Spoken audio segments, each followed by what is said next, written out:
Hey there, Carlos Scarpero here again, Paramount Residential Mortgage, and my website is scarpero.com. Today, I want to talk about how to boost your credit. I get a lot of questions about this from people that either want to fix their credit or people that are needing help with their credit. And so today, I want to give some quick tips on how to boost your credit. I see a couple people joined in, and feel free to ask a few questions as I go through this.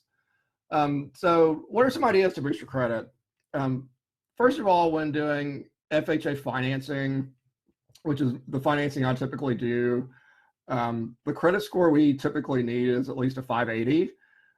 We can do it sometimes under 580, but it can be a problem just because when it gets under 580, it becomes just a big mess in terms of qualification.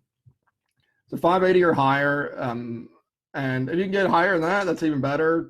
Oftentimes there'll be less savings needed and that kind of thing. Also keep in mind that there are different types of credit scores. The score you see on Credit Karma is not the same as the score that I see when I'm doing mortgage loans because there are different algorithms. And so here are a few ideas on how you can fix your credit and make it better. The first thing to know is that I'm not a credit repair service, and so sometimes you will need to actually hire a credit repair service. There are a few different ones out there that are pretty good. I like one called mycreditguy.com. A guy named Sam Parker actually owns that company. They do a very good job. But if you decide to do it yourself, here are some ideas. The first is using a credit repair letter. There's actually a section of the code, it's called USC 1681G, and that's actually the Fair Credit Reporting Act. And there are credit reporting letters you can use that actually cite that act. And if you go to my website at scarpero.com, and it's in the notes here, I'll actually give you a template along with addresses and things that you can use to fix your credit. And it's really, they really do work. It might take a few months, but they actually do work. The second tip is to get what's called a credit booster report. And you might be wondering, what the heck is a credit booster report? A lot of people don't know this unless you're in the mortgage industry. The credit booster report is something that I, as a mortgage lender, can offer to you for free with an application. So if you need to get one, just get with me and I can get you a credit booster report. Well, you might be wondering what the heck a credit booster report actually is. What a credit booster report does, it shows exactly what needs to be done to boost the credit. It typically is looking at your credit cards and moving things on the credit cards in terms of your balances. So you got your credit card balances. So say you owe $1,000 on your credit card, your limit's $1,000. You're maxed out basically. The credit bureaus do not like those at all. It can become really messy in terms of your credit score.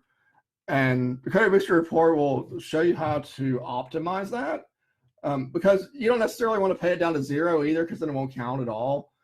So what typically these reports will do is they'll recommend it might go down to $20 or $30 or $40, something like that. But you're not always sure exactly how much you need to get it down to without getting the credit booster report. So get with me, I can get you that credit booster report and help with that.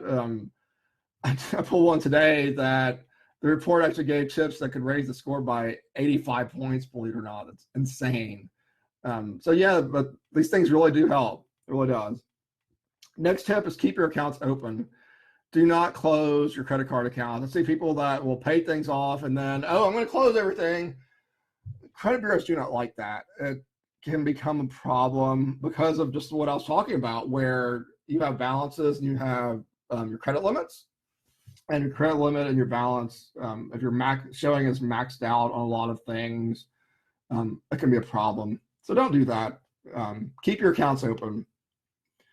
The next suggestion is getting a secured credit card. And so what a secure credit card is where you put down a deposit for a credit card and use that to get credit. So So say you go to Capital One and you put down a $500 deposit, and then you get a credit card with a $500 limit. That's a secure credit card. Those are much easier to get. And so if you're trying to build your credit up, it's a great way to do it. Next one is authorized user. So what an authorized user is when you have a credit card and your spouse or somebody gets on the card with you, but they didn't actually apply for credit, you can actually add them as an authorized user for the card. It will still count on your report and their report. And so that's a great way, especially if you have really new credit, to boost your score, because that would help as well. And so to become an authorized user is real simple. You just call the credit card company and say, hey, I'd like to add my spouse or my mother or my brother or whoever as an authorized user on this card. Typically, they won't even pull the report to do it. They just add them on. Caution with that, with they're an authorized user means they can actually use the card. So be careful with that, but it's definitely something you can do. The last and final one is installment loans versus the credit card. This is one I didn't really know about until I got into the mortgage industry, but it is so very, very important. Is that, again, we're talking about, having maxed out credit cards and having things close to the limit. When you have an installment loan, it counts differently than a credit card that's maxed out. And so with an installment loan, what you can do is, instead of doing a balance transfer onto your Capital One card and maxing it out, I would suggest instead going down to the bank or whoever and getting an installment loan instead, because that installment loan would count way better for your credit score than having that maxed out credit card with a balance transfer. So thank you everyone for being on today. Hope these tips help. If you have any questions, feel free to visit my website, and that's Scarpero.com, and that is SCARPERO.com. And my phone number is 937-572-3713. That number again is 937-572-3713. Thanks.